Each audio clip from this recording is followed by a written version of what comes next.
Hello everyone, my name is Ife Oluwabamidele and I will be speaking about used lead-acid battery recycling. Here is the table of contents for everything I will be discussing today.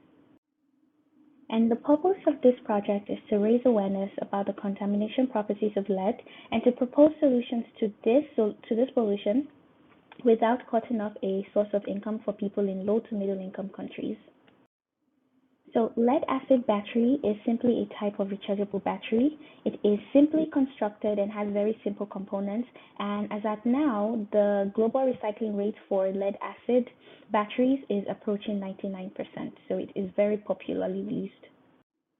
Used lead-acid batteries are commonly found in cars, trucks, and other vehicles. Many recyclers collect these batteries, break them apart, melt the lead in it, and then resell it.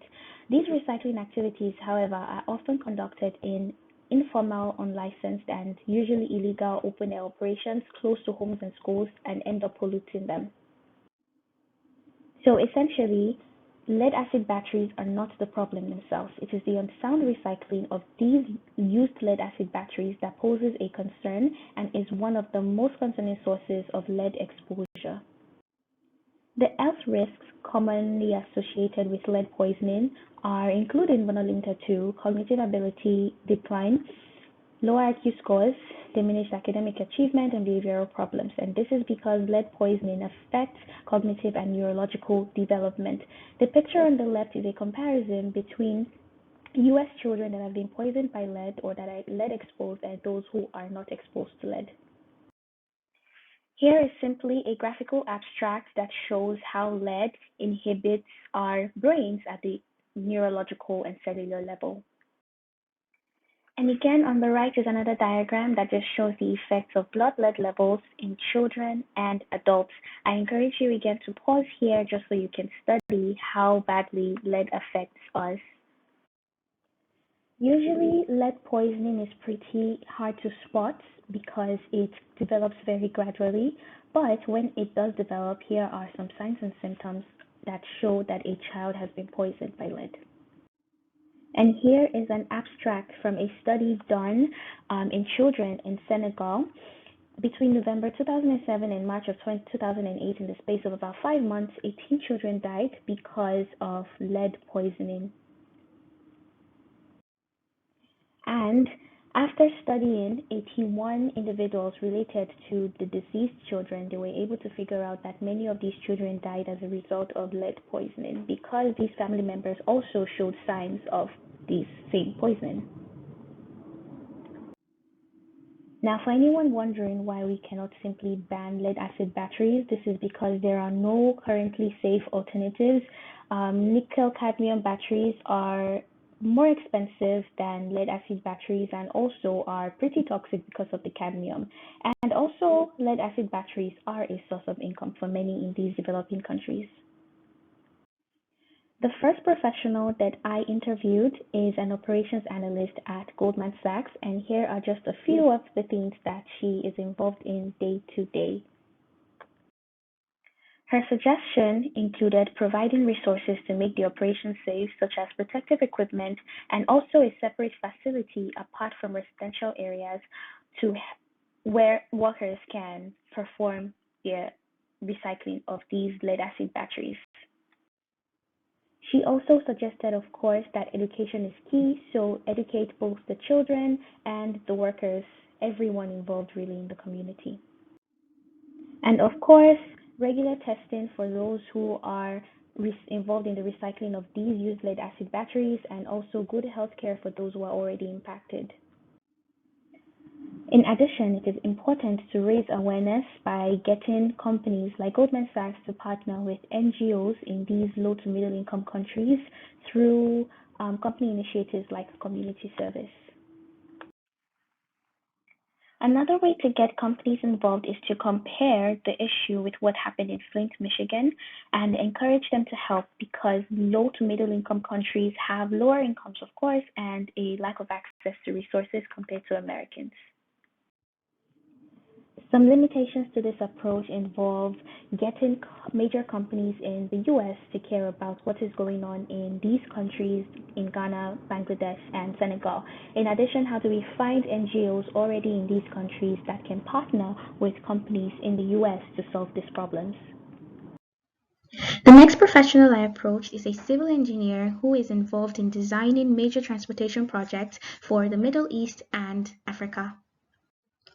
So first things first is to hire people to oversee the recycling process and people who can monitor this recycling in order to eliminate the illegal and harmful practices. And for this, we also would need tighter laws.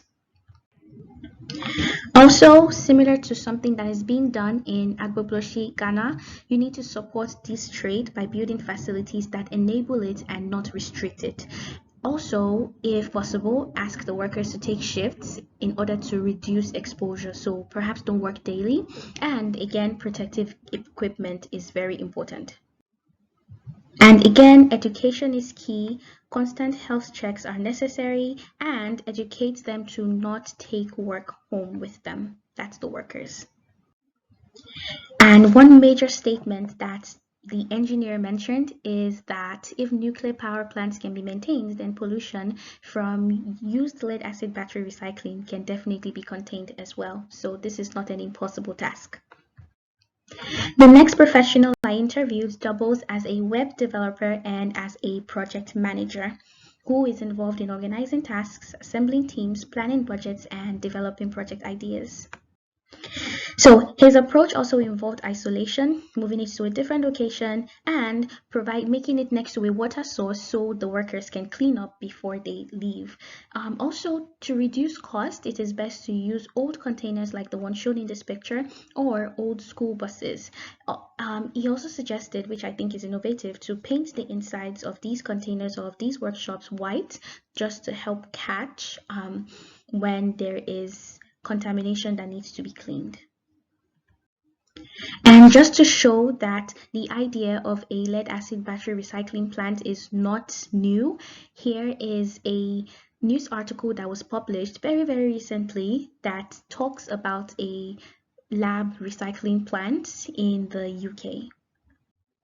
Now, to get the workers more involved in the process, he suggested possibly tasking them. And since that might not be possible because they're pretty low income, we could set up a fund for the business, which would include getting partners. Also, subsidizing the materials that are involved in recycling lead, so they are actually encouraged to use safer methods.